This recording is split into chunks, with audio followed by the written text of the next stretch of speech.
Hello दोस्तों, कैसे हो सभी?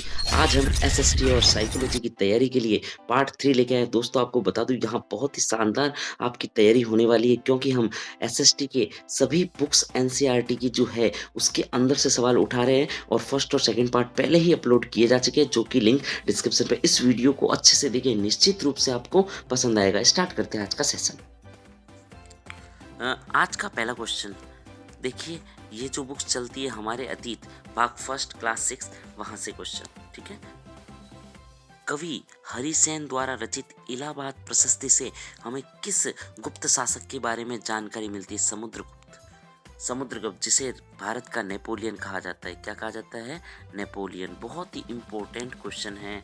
ये सारे ही क्वेश्चन बुक से उठाए गए। देखिए हमारे अतीत बुक। क्वेश्चन नंबर 2, गुप्त शासक समुद्रगुप्त द्वारा आर्यव्रत के कितने शासकों को, देखिए इसने 9 शासकों को क्या किया था? पराजित। और आर्यव्रत क्या था? आर्यव्रत भारत का ही प्राचीन नाम है। ठीक है, आर्यों के कारण इसका नाम आर्यव्रत पड़ा था। क्वेश्चन नंबर 3, किस गुप्त शासक ने सर्वप्रथम महाराजा धीराज की उपाधि, देखिए चंद्रगुप्त प्रथम सी फर्स्ट ने सबसे पहले महाराजा धीराज की उपाधि धारण की थी। क्वेश्चन नंबर 4, विक्रमी संवत का आरंभ, देखिए बहुत ही अच्छा क्वेश्चन, 58 ईसा पूर्व में। आपको बता दूं रिट के लिए बहुत ज़्यादा कारगर साबित होने वाली है क्योंकि ये जो क्वेश्चन है आपको किसी भी बुक्स में नहीं मिलेंगे। क्वेश्चन नंबर 5, हर्षचरित हर्षचरित के लेखक, देखिए बाण भट्ट। और बाण भट्ट ने जो हर्षचरित लिखी थी वो संस्कृत भाषा में लिखी थी। ध्यान रखिए इसकी लैंग्वेज। एग्जाम में क्वेश्चंस आता है कि हर्षचरित की लेखक कौन है, तो बाण भट्ट। और ये किस भाषा में लिखी गई थी? संस्कृत में। ठीक है, अगला क्वेश्चन, वर्धन शासक हर्षवर्धन किस चालुक्य राजा से पराजित हुए? देखिए ये जो पुलकेशिन, हाँ द्वितीय थे, पुलकेशिन जो द्वितीय थे उसके द्वारा कौन? हर्षवर्धन पराजित हुए थे। क्वेश्चन नंबर 7 बहुत ज्यादा इंपॉर्टेंट क्वेश्चन, इंपॉर्टेंट लगा दीजिए रीट के दृष्टि से। कांचीपुरम किस राजवंश की राजधानी? तो याद रखिए पल्लव की, पल्लवों की राजधानी क्या थी? कांचीपुरम। ये बहुत ही ज्यादा इंपॉर्टेंट क्वेश्चंस है दोस्तों। ये आपको किसी भी गाइड में नहीं मिलेंगे इतने डीपली क्योंकि ये एक एक लाइन से क्वेश्चंस उठाए हुए। अभी आप देखिए पूरे वीडियो को, बहुत ज़्यादा मज़ा आने वाला है। और बता दूं रिट की संपूर्ण तैयारी के लिए मैंने इस ये जो शेड्यूल चल रहा है इसका ये थर्ड शेड्यूल है। 2 की लिंक आपको मिल जाएगी, साथ ही रिट के यदि सारे सब्जेक्ट के नोट्स चाहिए उसकी भी प्लेलिस्ट आपको प्रोवाइड करवा दी जाएगी डिस्क्रिप्शन पे, तो आप जरूर देखिए। अगला चलिए क्वेश्चन नंबर 8, दरबारी कवि रवि कीर्ति, देखिए रवि कीर्ति पुलकेशन जो द्वितीय था, P2 था, इसी के दरबार में थे। कौन थे? रवि कीर्ति। हाँ देखिए रवि कीर्ति। संधि विग्रह किस विषय का मंत्री था? संधि और विग्रह, यदि संधि और विग्रह दो मंत्रियों के नाम कहे जाते थे, युद्ध और शांति। ठीक है, युद्ध और शांति एक प्रकार का क्या था? एक समूह था। उस विषय से संबंधित मंत्री क्या नाम कहलाता था? संधि और विग्रह नाम से। हाँ हाँ, अब देखिए नगरम किसे कहा जाता है? यह आपका एसएस का वर्ड है। एसएस का वर्ड है नगरम। क्या? व्यापारियों के एक संगठन का नाम है। व्यापारियों के संगठन को क्या कहते हैं? नगरम कहा जाता था। अभिज्ञान शाकुंतलम किसकी रचना? कालिदास की। विक्रमोत्तवर्षीय इनकी रचना है। ठीक है ना? हाँ याद रखना है आपको। हाँ हड़प्पा, हड़प्पावासी, हड़प्पा जो था कांस्य युगीन सभ्यता थी। क्या थी? कांस्य युगीन सभ्यता थी। दोस्तों देखिए महरौली दिल्ली में स्थित लौह स्तंभ किस राजा का नाम वर्णित है? इसमें चंद्र, चंद्र राजा का नाम लिखा हुआ। महरौली दिल्ली में स्थित लौह स्तंभ। ठीक है। तमिल महाकाव्य मणि मेखलई के लेखक क्या नाम है? सत्यनार। क्या नाम है इनका? सत्यनार। दोस्तों बहुत ही यहाँ डीप क्वेश्चन पूछे गए। यदि आप क्वेश्चंस का लेवल देखेंगे तो ये किसी भी गाइड में नहीं मिलेंगे क्योंकि बुक से उठाए हुए बहुत ज़्यादा मेहनत करके ये क्वेश्चंस बनाए हुए हैं। अब देखिए आप जो 6th की जो बुक है भूगोल की, वहां से क्वेश्चंस उठाते हैं। हालांकि क्लास आपको 6 लग रही है पर क्वेश्चंस का आप लेवल देखिए, क्वेश्चंस बहुत ही लेवल के। और ऐसे ही क्वेश्चन रिट से भी बड़े एग्जाम्स में, आरएस आईएएस तक भी इनमें से ही क्वेश्चन पूछे जाते हैं क्योंकि एनसीईआरटी जो है अपने आप में बहुत ही जबरदस्त है। यदि इसमें डीप में पढ़ा जाए तो जो 6th क्लास की बुक है वो भी बहुत शानदार है। देखिए वायुमंडल में दिन प्रतिदिन होने वाले परिवर्तन, परिवर्तन जो भी होते हैं उसे क्या कहा जाता है? मौसम। ठीक है। हाँ फिर देखिए शरद ऋतु में मानसून के लौटने के समय भारत के किन प्रदेशों में विशेषकर वर्षा होती है? तो देखिए जो तमिलनाडु है और आंध्रा है, आंध्र प्रदेश, एपी, इस क्षेत्र में दक्षिणी भागों में विशेष रूप से वर्षा होती है जब मानसून फिर से लौटता है तब। ठीक है। किसी स्थान पर अनेक वर्षों में मापी गई मौसम की औसत दशा को जलवायु कहते हैं। देखिए, जलवायु कोई एक समय की बात नहीं है। आप जलवायु का जो आकलन है वो किसी भी एक टाइम में, 1 मिनट में, 1 घंटे में, 1 वर्ष में नहीं, अनेक वर्षों से वहाँ पर आकलन करते फिर पता चलता है कि वहाँ का जलवायु कैसा है। ठीक है? भारत की जलवायु को मोटे तौर पर कहा जाता है। भारत की जलवायु किस प्रकार सी है? तो मानसूनी है। भारत की जलवायु कैसे है? मानसूनी जलवायु है। देखिए, मानसून जो शब्द है वो अरबी भाषा के मौसिम शब्द से बना है। अरबी भाषा के मौसिम शब्द से क्या बना है? मानसून। भारत की स्थिति किस कटिबंध में? भारत देखिए उष्ण कटिबंध में ये होता है, यहाँ पे विषुवत रेखा होता है। ठीक है, इस प्रकार से जो माने तो भारत किस में आता है? उष्ण कटिबंध। ये भारत की स्थिति है। ठीक है ना? हाँ, तो उष्ण कटिबंध में आता है। दक्षिणी पश्चिमी मानसून के समय आर्द्र प्रवणता कहाँ बहती है? देखिए, समुद्र से स्थल की ओर 2 प्रकार से होती है, थल समीर और जल समीर। ध्यान रखिए। तो ये क्या है? समुद्र से स्थल की ओर बहती है। कब? दक्षिणी-पश्चिमी जब मानसून आता है तो आर्द्र प्रवणता।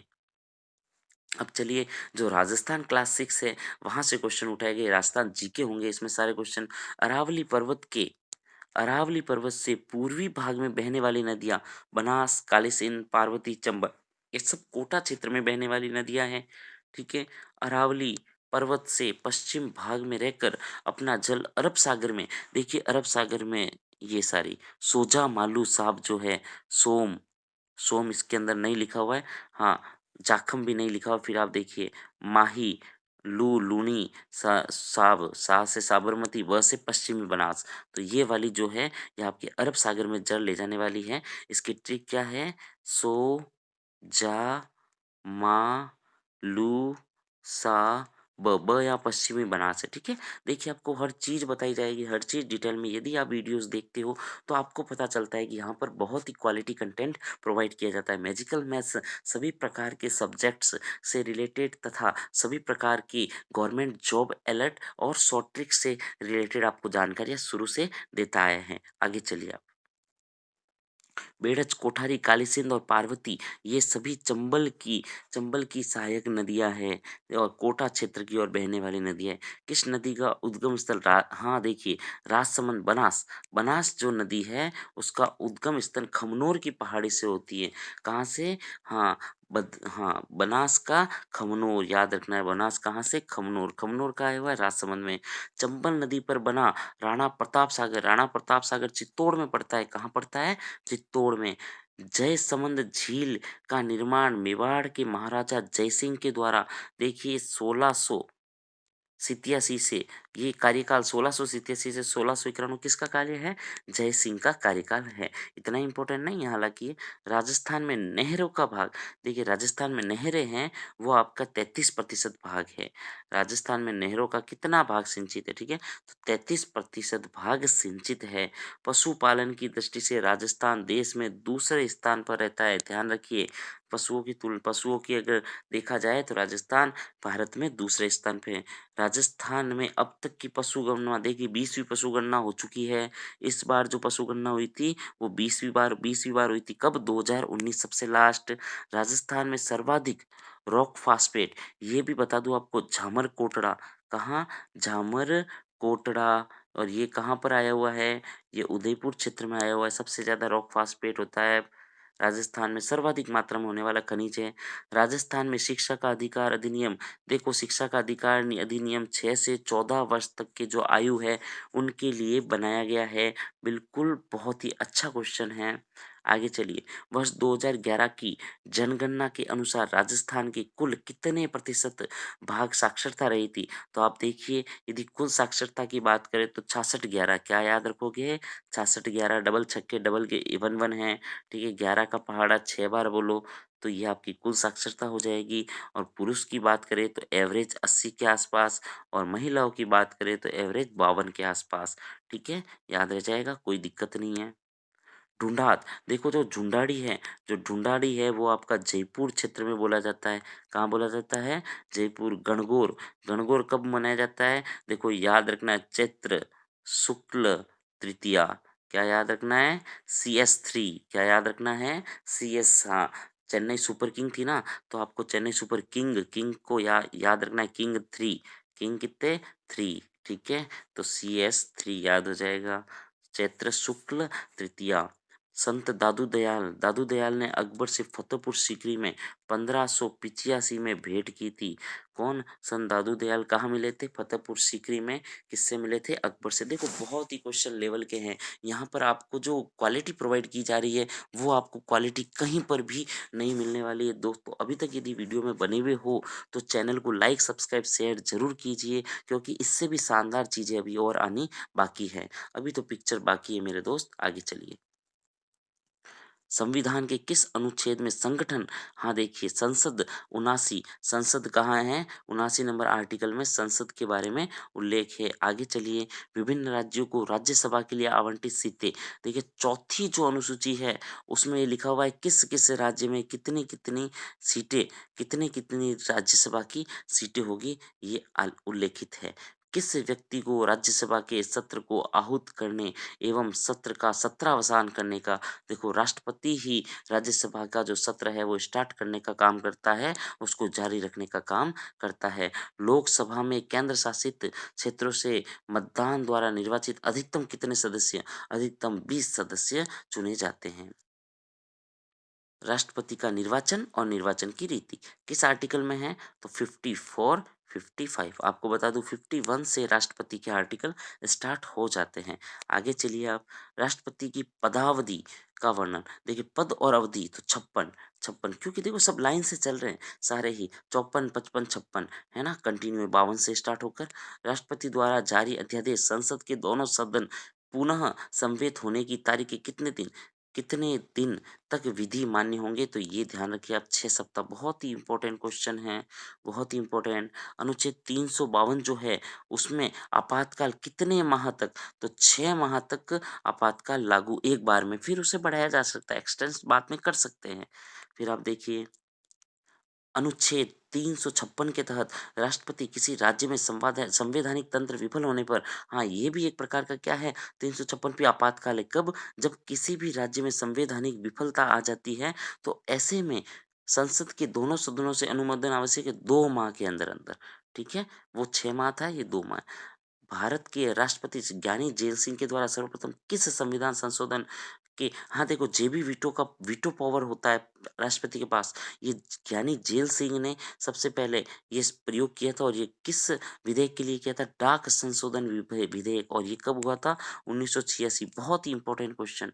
अब देखिए हम साइकोलॉजी की बात करते हैं। साइकोलॉजी की अच्छी बुक गिने जाने वाली सिखवाल है, उसके कुछ अच्छे क्वेश्चन चलते हैं। बाल विकास हम पढ़ रहे थे, लास्ट 2 स्टेज में पढ़ रहे थे, आज ये तीसरा पार्ट है, तो आप लास्ट 2 पार्ट देखिए, उसी का कंटिन्यूस चलता रहेगा।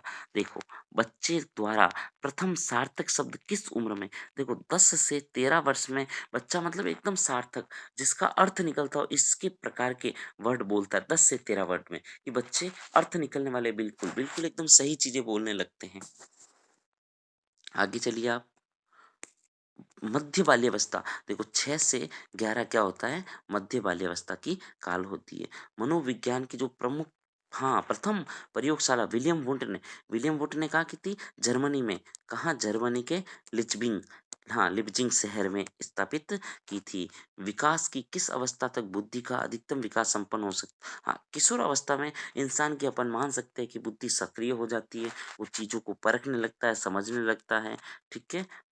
कौन सी अवस्था में अहम बनाम भूमिका द्वंद का प्रसार होता है? देखिए किशोरावस्था जो है बड़े ही तनाव और संघर्ष की अवस्था है, स्टैनले हॉल ने कहा था। और इस अवस्था में अहम, अहम का मतलब थोड़ा सा घमंड, इस प्रकार की चीजों, और जो भूमिका होती है उसके बीच द्वंद, द्वंद मतलब एक तरीके से विरोध, मतलब कुल मिला के इस टाइप के कोई भी वर्ड आए तो उसका अर्थ होगा किशोरावस्था। और हम जानते हैं, सीधी बात है, हम 8th के विद्यार्थियों को पढ़ाने वाले हैं और 8 के विद्यार्थी लगभग 14-15 साल के होते हैं। ठीक है? तो किशोरावस्था में प्रवेश करने लगते हैं, तो सारे क्वेश्चन हमारे किशोरावस्था से आने के चांस होते हैं। कौन-सी अवस्था हाँ, किस मनोवैज्ञानिक ने ऐसा कहा था 2 बालकों में समान मानसिक योग्यता नहीं होती है? तो ये किसने कहा था? हरलॉक ने।